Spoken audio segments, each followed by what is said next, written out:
Join us on another adventure with Wild and Free Interior Alaska.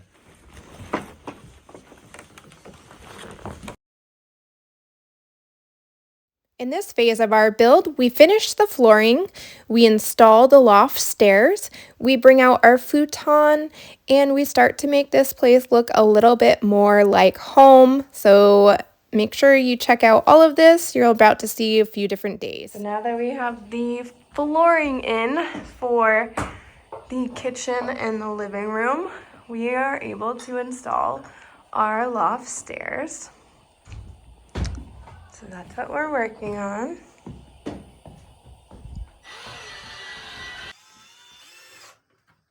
I know the boys are going to be so happy to not use a ladder anymore.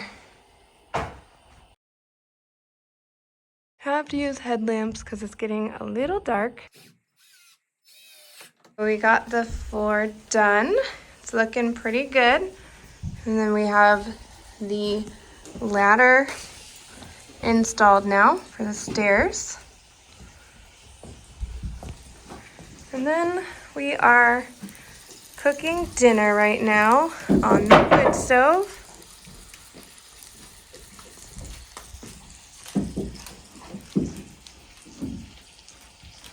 Now that the floor is done inside, it's time to work on preparing the outside of the cabin, which means stacking firewood for the remainder of this weekend visit and to prepare for the next weekend so that we have wood ready to go. As a wood stove with our only heat source, we do go through quite a lot of firewood, and this is a task that it's all hands on deck, and the boys do a tremendous job. Now that the boys finished stacking the firewood, it's time to play outside in the beautiful weather.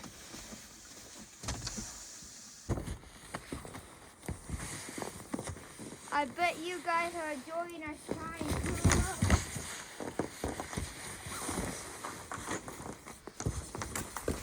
Stay tuned, don't go yet. You're about to see how we load up everything and haul it out to the cabin for the next weekend adventure as we wrap up this weekend's progress.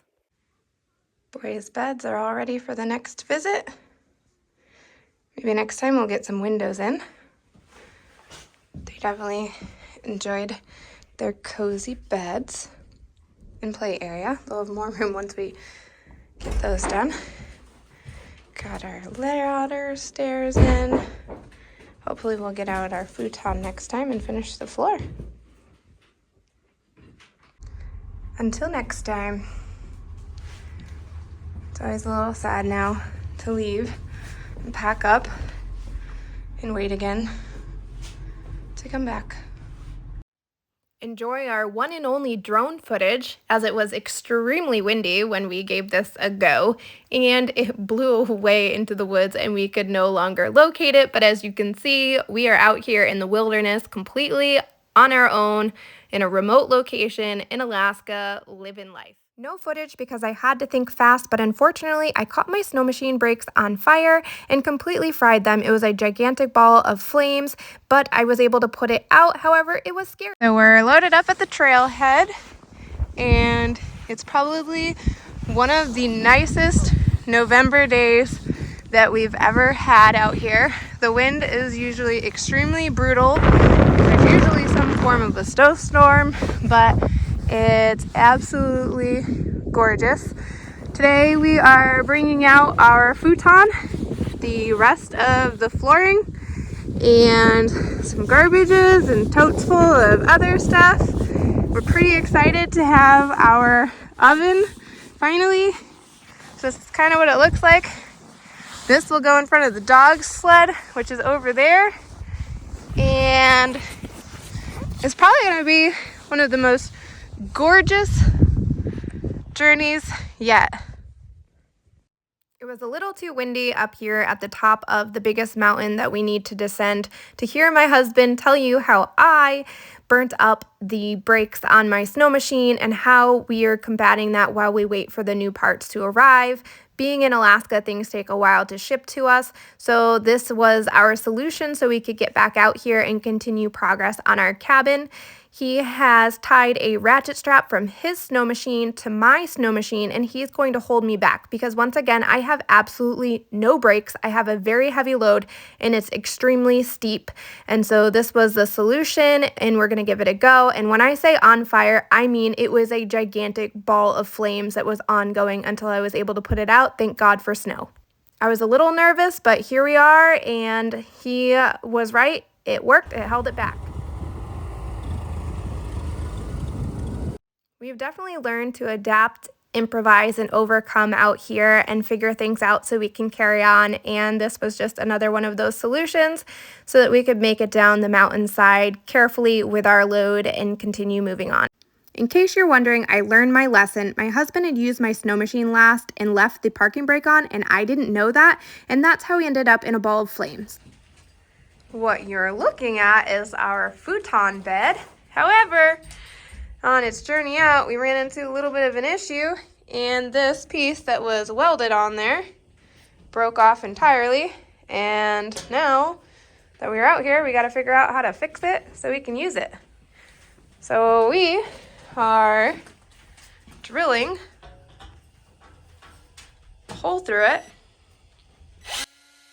So this is immediately upon arrival. We hauled everything in and we started working on a solution to figure out our newest problem, which was repairing our futon that we just hauled out and broke in the process of getting out there. So we ended up drilling some holes in order to adhere it together, which you're about to see, using some 550 cord. And then we're going to use some 550 cord because neither of us weigh 550 pounds. And we are going to tie that up really tight and hope that it will support us.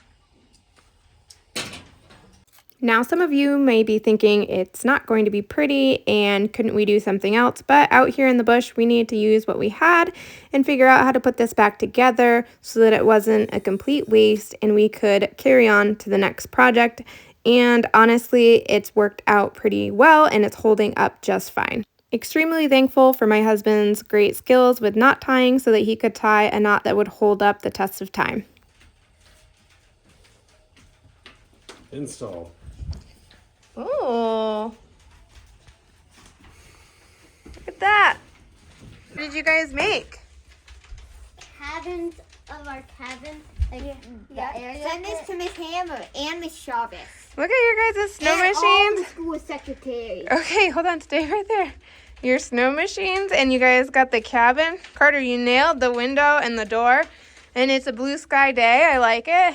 Camden, I like your snow. It's a black Your sky steps, day. your logs. That's awesome. Good job.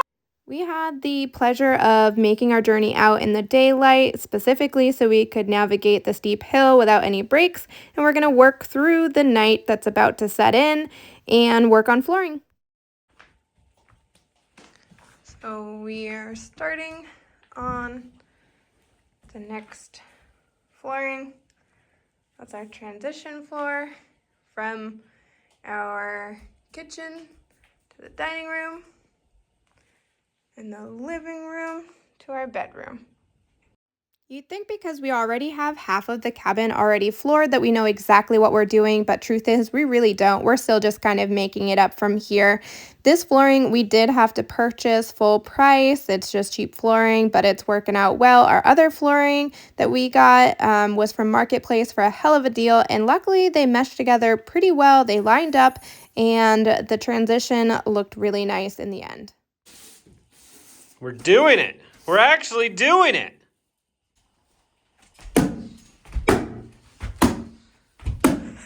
Dad, watch out.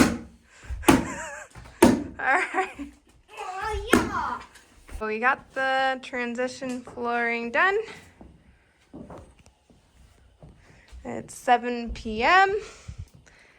It took us about 3 hours to do it. We finished getting the flooring in, which was a huge success tonight. And now we were able to get our bed set up. So you saw it come out. And there it is, pretty exciting.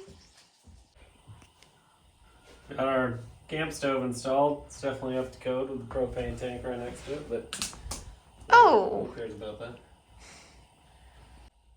Just taking a look here.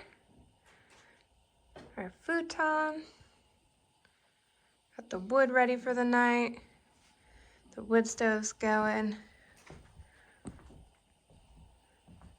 Got our oven in.